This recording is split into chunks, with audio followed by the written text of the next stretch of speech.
La bergère de chevaux.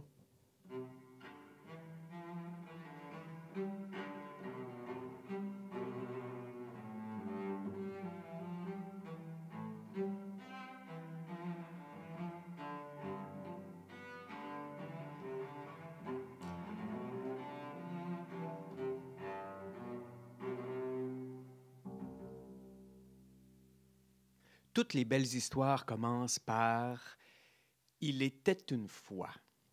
Et La bergère de chevaux est vraiment une belle histoire écrite par Christiane Duchesne. C'est l'histoire d'un vieux monsieur qui s'appelle Balthazar, de son amie Marie et de minuscules personnages sortis de leurs livres pour partir à la recherche de l'auteur qui les a créés. Il y a le dragon Zag, le crocodile Croc, le serpent B, la taupe Antoine et les jumeaux X et Y. L'auteur qui a imaginé leurs histoires, vous l'avez deviné, c'est Balthazar. Mais le vieil écrivain semble avoir disparu. Il n'est ni dans sa chambre, ni dans sa cuisine, ni dans son salon. Tout le monde le cherche et Marie s'inquiète de plus en plus. Mais Balthazar n'a pas disparu. Il est toujours dans sa maison, mais dans un endroit où personne ne pense aller vérifier. Lui aussi cherche quelque chose. Il faut dire que Balthazar n'est pas très ordonné.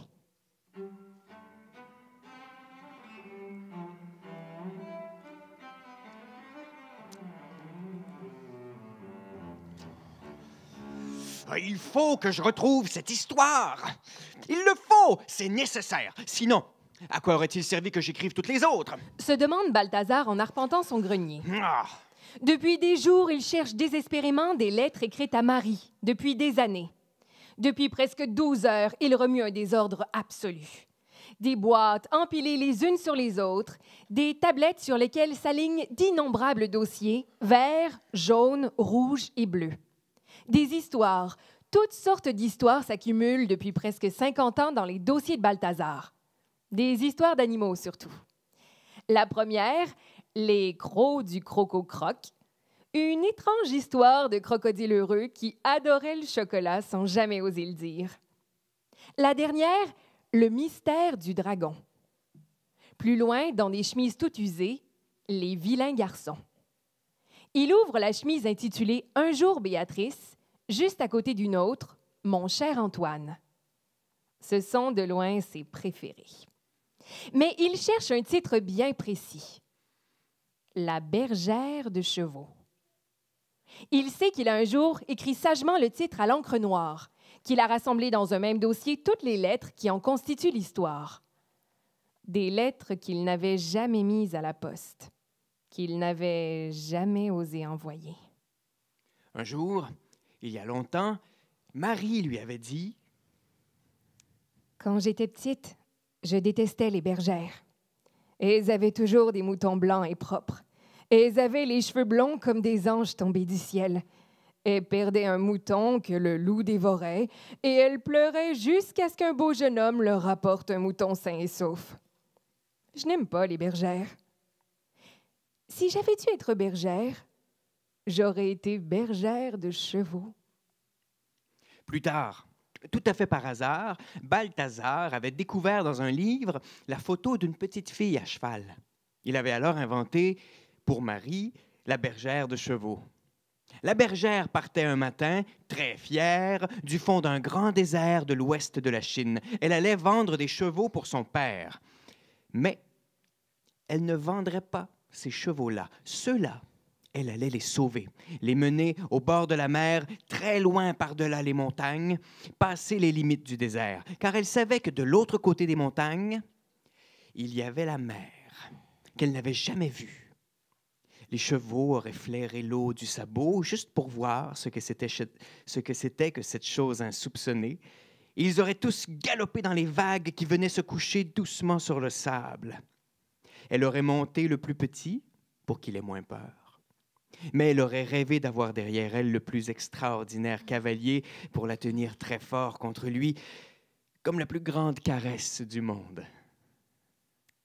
Balthazar se rappelle mal la suite de l'histoire. Je l'ai écrite pendant des années. Je l'ai éparpillé dans toutes sortes d'enveloppes durant presque 30 ans. Pourquoi donc n'ai-je jamais pris le temps de l'écrire comme un livre, un vrai? Pourquoi est-ce que je ne l'ai jamais terminé? Et s'il y avait des contes qui ne se terminent jamais? Et si ce n'était pas vraiment une histoire?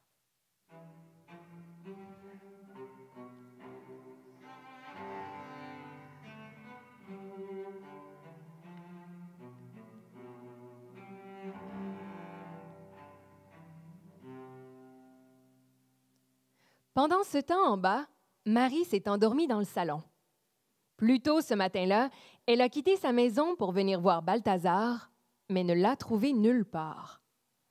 Elle ne s'est pas rendue compte non plus de la présence de Zag, Croc et tous les autres minuscules personnages sortis des livres de Balthazar.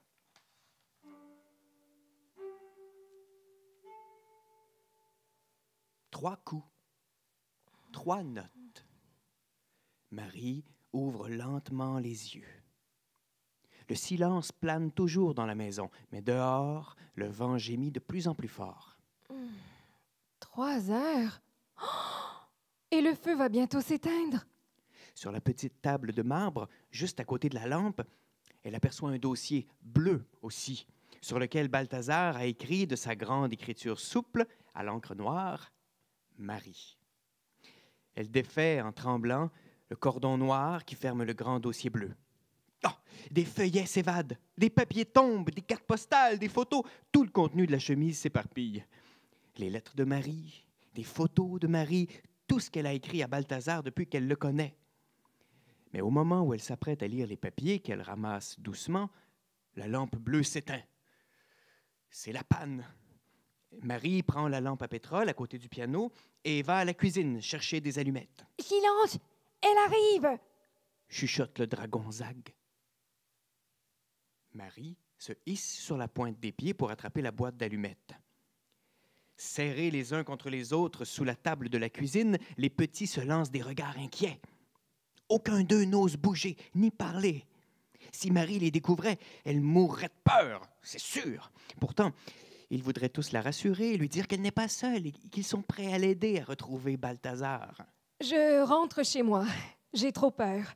Sans électricité, c'est pire. Je téléphonerai plus tard et Balthazar sera là. » Elle enfile ses bottes et son manteau, souffle la lampe et vérifie le feu, se hâte de sortir et fonce dans la tempête, tête baissée, pour lutter contre le vent.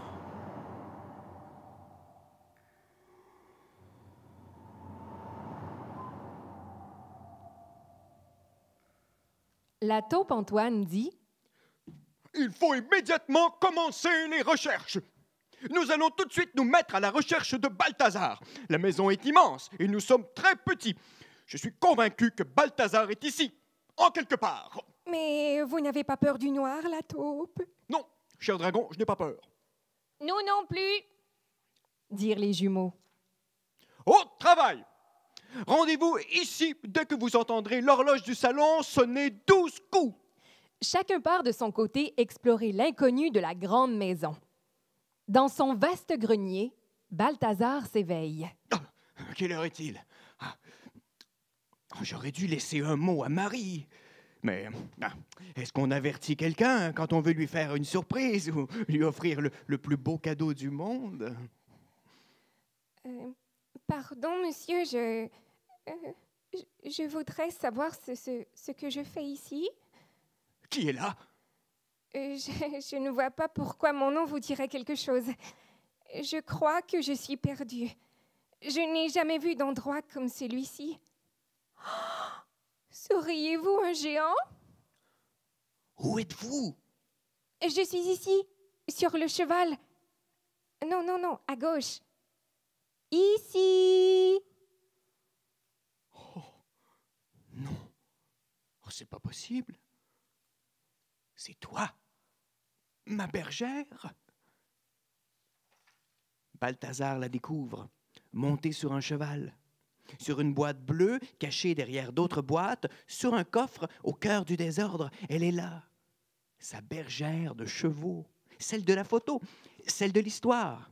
Une petite fille brune, avec des tresses un peu défaites sur le dos, des yeux couleur de noisette, les joues comme des pêches et des dents bien blanches, un peu écartées. Mon cheval aurait bien besoin d'eau. Tranquillement assise sur son cheval noir, la petite fille regarde Balthazar qui traverse la pièce aussi étrangement que si on lui avait jeté un sort. Il marche d'un pas lourd, disparaît derrière un rideau de velours bleu. Lorsqu'elle entend le bruit de l'eau, elle descend de sa monture. « Voilà! Qu'est-ce qui se passe? Dis-moi, qu'est-ce qui se passe? » À plat ventre, sur un tapis qui a perdu ses couleurs, le menton dans les mains, Balthazar écoute parler sa bergère. Elle a la voix douce, un peu rauque, et cet accent bizarre qui semble mordre dans les mots. Je ne comprends pas. Vous me dites que je vis dans une histoire, mais ce n'est pas vrai. Les gens ne vivent pas dans des livres. Chez moi, il y a des livres de prière et un grand livre noir dans lequel mon père trace des lignes. Pour chaque cheval acheté, c'est une ligne penchée. Pour chaque cheval vendu, une ligne droite. Mais il n'y a personne dans ces livres-là. Écoute-moi. Un jour, j'ai vu dans un livre la photographie d'une petite fille montée sur un cheval. Elle m'a fait penser à quelqu'un que j'aime plus que tout. J'ai voulu écrire l'histoire d'une petite fille qui serait bergère de chevaux. Parce que c'est noble, un peu triste et très solitaire, un cheval. Ça ne se plaint jamais, c'est plein de courage. Alors j'ai commencé à écrire l'histoire d'une bergère de chevaux. Et c'est moi? C'est peut-être toi, oui. Mais ce qui est très curieux, c'est que cette histoire-là, je l'ai écrite lentement. Pour Marie, je lui racontais une histoire en écrivant des lettres. Mais je ne l'ai jamais terminée. Je cherche des lettres que je n'ai jamais envoyées. Je ne les trouve pas. Et si je vous la racontais, l'histoire? Et si je vous racontais la mienne, la vraie? C'est peut-être la même? Le jour où je suis née, il tombait des étoiles. Mon père m'a raconté qu'il n'arrivait pas à dormir cette nuit-là. Ni lui, ni ma mère, ni les chevaux. Mon père a dit Que le ciel te mène où tu voudras. il n'avait pas le choix, à cause des étoiles. Si on est à côté des chevaux, vous savez, on n'a pas le choix non plus. Il faut s'en occuper. Ils font partie de notre vie. Mais moi, comme il y avait les étoiles qui tombaient, j'avais le choix. Vous savez, chez moi, c'est une faveur de naître une nuit comme celle-là. Ma mère disait en riant, « Même les princesses n'ont pas souvent cette chance. »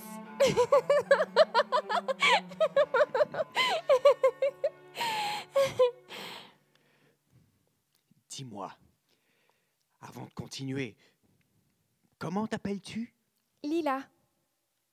Avant, j'allais toujours avec mon père. Nous traversions le désert.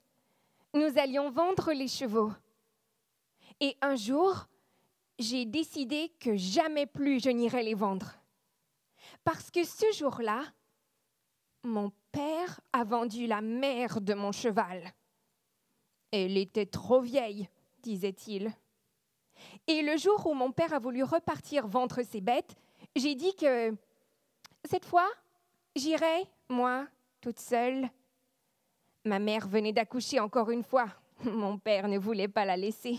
Sauf que tu as pris tous les chevaux à vendre et que tu ne les as jamais vendus. J'ai voulu leur montrer la mer.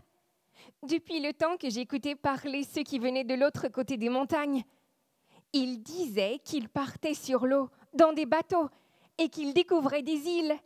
Je n'avais jamais vu de poisson et je voulais en voir.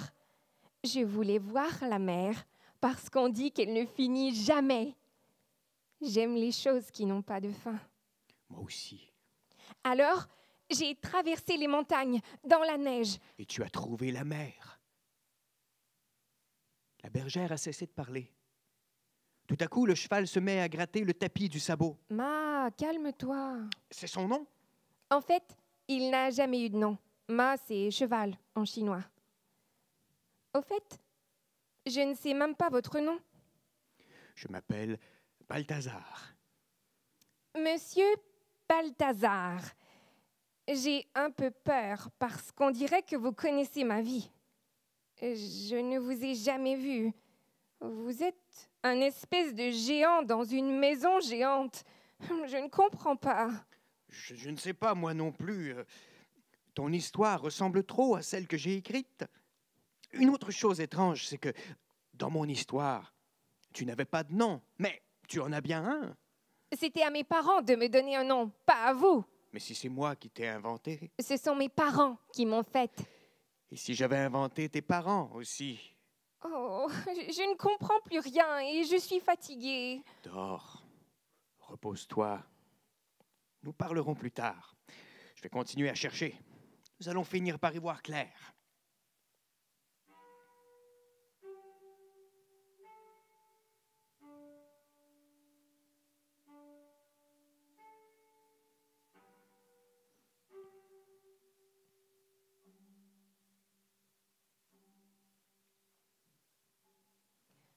Douze coups sonnent dans la vaste maison de Monsieur Balthazar. Après tout le monde, entre appelant le crocodile Croc. « Ah! Les jumeaux ne sont pas encore là? Alors, qu'avez-vous découvert, Antoine? » Tenez-vous bien. J'ai examiné le ventre de 72 chevaux sur la table du salon, et à la lumière de la lune, j'ai réussi à lire ce qui est inscrit. Marie, plus une date différente à chaque fois. C'est donc Marie qui lui offrait ses chevaux. Et toi, Serpent B? Moi, j'ai lu le contenu d'un énorme dossier bleu que j'ai trouvé sur une table du salon. Ce sont des lettres écrites par Marie à Balthazar, des photos de Marie, des cartes postales envoyées par Marie, des articles de journaux sur Marie. Figurez-vous que Marie a été, il y a longtemps, championne de saut à cheval. D'après les lettres que j'ai lues, elle a connu Balthazar il y a 30 ans. Elle avait alors cessé la compétition. Et ces lettres, toutes les lettres ressemblent bel et bien à des lettres d'amour. Marie aime Balthazar! Mhm. Voilà pourquoi elle s'inquiète tant. Mais que font donc les jumeaux? Il est minuit 40. Ils auraient eu le temps d'arriver. Ou bien ils sont coincés quelque part. Ils sont peut-être en haut. Nous allons tenter l'escalade. C'est parti, allons-y, on y va, on monte. C'est parti, je me faufile facilement. Allez, c'est parti, on monte, on monte. laisse-moi tranquille, tu me fais mal quand tu me tiens comme ça. Oh, c'est très haut. Je suis bien trop Oh là là, c'est très haut, allez, il faut allez, tout monter. le monde, allez, en haut, Oh, allez. On y quel va, effort sont livrés. quand même, c'est quelque chose. Hein. Oh non, mais Oh moi là j'ai là très là très là peur. là. Laisse-moi tranquille. Et hop, un petit effort, et par ici, et par là, et hop, c'est parti, on y va, et on y va. Ah, enfin. Marie s'éveille chez elle vers 2 heures du matin. Elle descend l'escalier. Lorsqu'elle découvre, étendus sur les tuiles glacées, les corps minuscules des jumeaux, Marie croit que son cerveau chavire. « Mais qui êtes-vous? » Nous sommes les jumeaux. Nous venons de chez Balthazar. Elle les soulève tous les deux entre ses mains, les porte dans la cuisine et les couche sur la table. « Je rêve, » se dit-elle. « Ce n'est pas possible. » « Vous n'avez rien de cassé?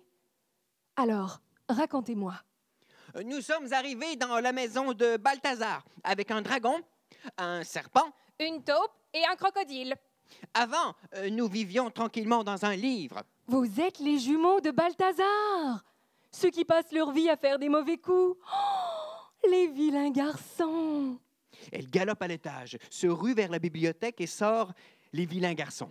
Elle ouvre le livre en plein milieu, tourne rapidement les pages, elle fait de même avec les autres livres et redescend aussi vite qu'elle est montée. Vous avez raison, vous n'êtes plus dans votre livre, ni les autres. Allez, vite, chez Balthazar. Marie pose au fond d'un sac une étole de renard roux et installe les deux jumeaux bien confortablement. Ils sortent tous les trois dans la nuit blanche pour retourner chez Balthazar.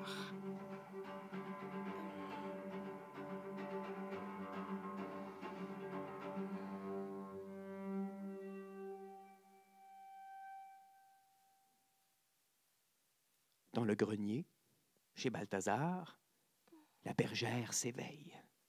J'ai rêvé. Hmm? À quelqu'un que j'aime, si vous voulez tout savoir.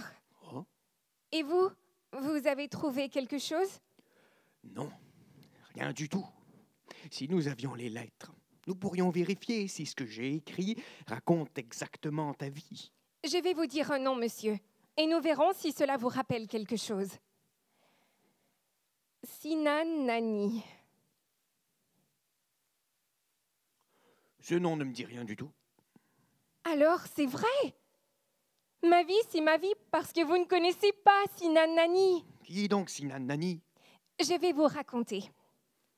Quand j'ai passé les montagnes, j'ai vu la mer de très haut et de très loin. Elle était à 10 jours de voyage.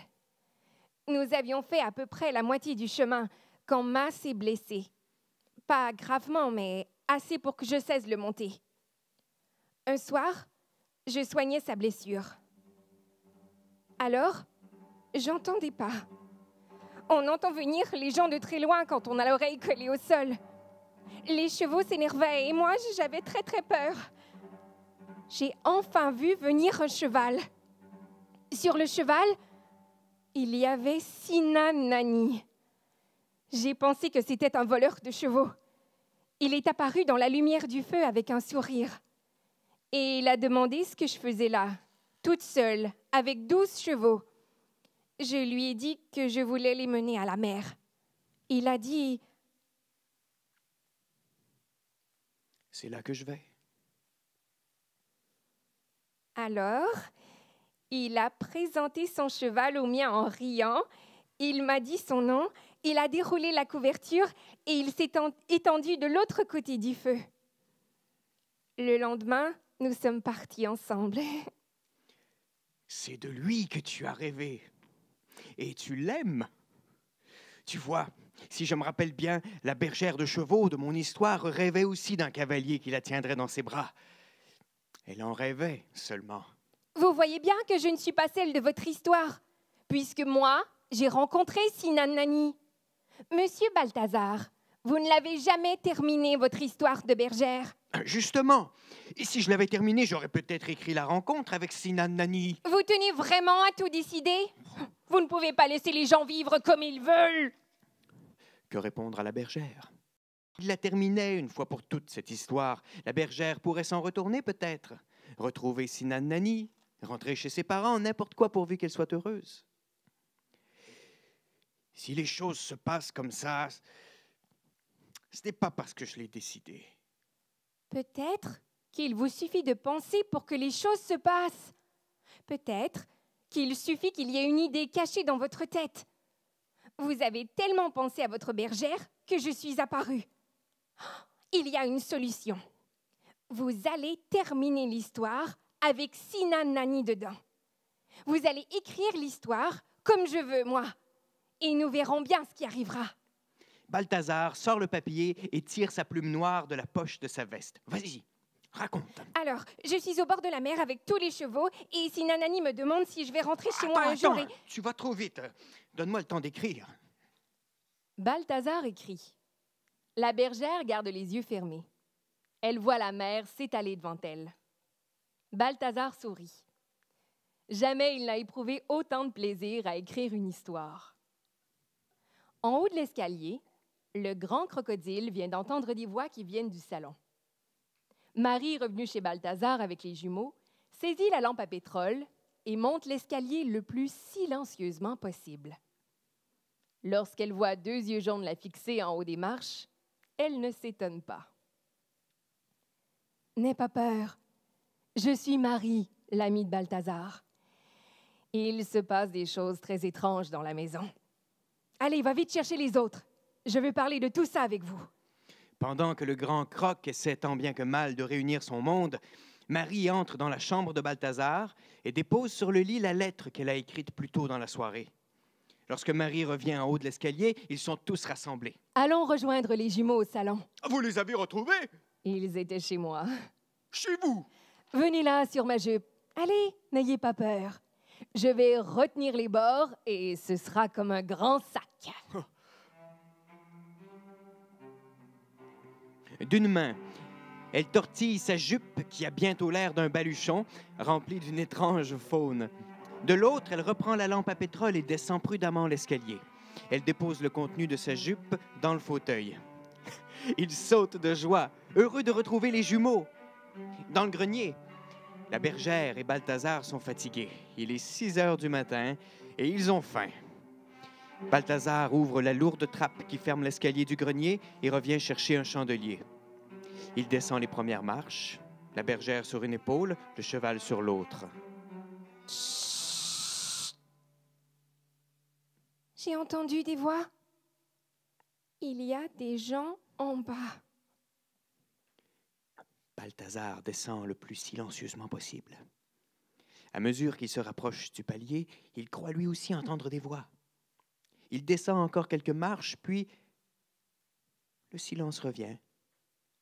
Dans le salon, Marie fait signe aux autres de se taire. J'entendais pas. Plus un mot. Balthazar continue sa descente sur la pointe des pieds. Le salon est illuminé. Encore 7 marches, 6, 5, 4. L'ombre de Balthazar glisse sur le mur devant la porte du salon. Balthazar! Oh, Balthazar! J'ai cru que je ne vous reverrais plus. Marie ne peut s'empêcher de pleurer. Balthazar la serre contre lui. Entre ses larmes, elle éclate de rire. Mais qu'est-ce que vous faites avec un cheval sur l'épaule? Oh, et cette jolie petite fille! Balthazar lève les yeux et découvre l'incroyable famille installée dans le grand fauteuil de cuir bleu. Oh, mon crocodile croque! Oh, les jumeaux! Antoine la taupe, le serpent B, ah, le dragon Zag! Je vous présente Lila. Et Lila la bergère. Et à côté, son cheval, Ma. Tout le monde se retrouve à la cuisine après une très longue conversation où chacun a tenté d'expliquer la situation. Balthazar et Marie ont sorti des oranges et de la confiture d'abricots et ils ont fait chauffer des brioches qu'ils ont coupées en minuscules bouchées. Dehors, le soleil fait briller la neige. Il va pourtant falloir que vous retourniez dans vos livres. Oh, j'aimerais mieux rester ici. Pour toujours. On est très bien chez vous, monsieur Balthazar. Est-ce que je pourrais aller faire un tour dans le conte du dragon Zag? Oh, arrêtez, arrêtez. Vous n'allez pas tourner toutes les histoires à l'envers. Ce qui serait bien, c'est que nous nous donnions rendez-vous ici à chaque année. À condition que Marie soit toujours là. Marie sera toujours là. Vous avez eu vraiment très peur, hein? Quand vous monterez dans votre chambre, puisqu'il faudra bien vous reposer, vous trouverez la réponse. Marie regarde Balthazar sortir de la cuisine à grands pas, courir dans l'escalier. Son cœur bat à grands coups. Elle va s'asseoir toute seule devant le feu. Quand Balthazar redescend, elle n'a pas besoin de parler. Il s'agenouille à côté d'elle et la regarde longtemps. Elle passe lentement la main dans les cheveux blancs de Balthazar. Marie, je vous aime, Marie. Vous savez bien que je vous aime. Tout à coup, le sourire de Marie ressemble étrangement à celui de la bergère. Dans la cuisine, les personnages de Balthazar s'amusent comme s'ils se connaissaient depuis toujours. Balthazar et Marie reviennent à la cuisine et les observent, attendris. Allons, tout le monde dans son livre. Toi, petite bergère, tu attends bien sagement que nous terminions l'histoire. Ce ne sera pas très long. Mais comment rentre-t-on dans un livre? Aussi facilement qu'on en sort. Je vais vous expliquer ce qui s'est passé. J'ai tout compris. Balthazar cherchait ses lettres. Ah, je crois d'ailleurs qu'elles sont rangées dans le placard de la salle à manger. Balthazar sort en coup de vent de la cuisine. Donc, Balthazar voulait retrouver l'histoire de sa bergère. Il le désirait tellement que la bergère est apparue, malgré lui. Mais avant, il a dû penser à vous aussi, trop fort. Et vous vous êtes retrouvés ici, tout simplement. Alors, pour rentrer dans vos livres, si vous essayez de penser très fort à votre histoire, vous y retournerez. Balthazar entre en trompe dans la cuisine, les lettres à la main.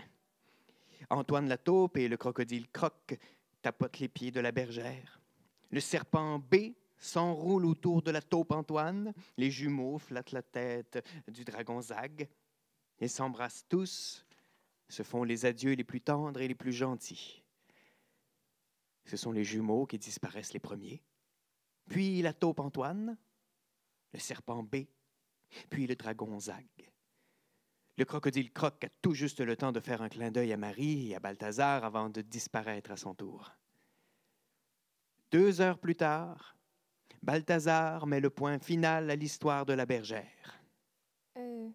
Je pourrais revenir, moi aussi? Balthazar embrasse sa bergère et dans un sourire, elle disparaît, laissant planer derrière elle un très long silence. Balthazar rassemble tous les feuillets qu'il a écrits en écoutant sa bergère. Il ouvre une boîte marquée « Bergère », remplie de toutes les lettres qu'il n'a jamais envoyées à Marie. Balthazar et Marie s'installent tous les deux devant le feu et lisent, page après page, l'histoire de la bergère de chevaux. J'aurais bien aimé recevoir toutes vos lettres à mesure. J'aurais dû vous les envoyer, je sais. Vous l'aimez, ce conte? Oh, beaucoup. C'est un peu mon histoire, mais ailleurs et autrement. C'était pour vous, Marie. Pour vous. Un jour, je vous offrirai un cheval. J'en rêve. Ne rêvez pas trop, Balthazar. Le cheval pourrait bien apparaître tout à coup devant nous.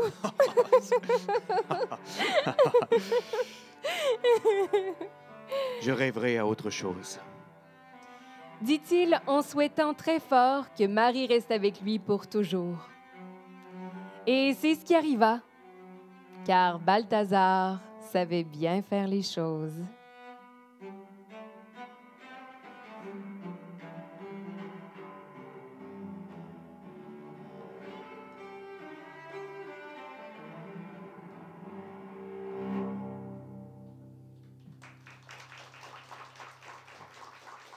Merci.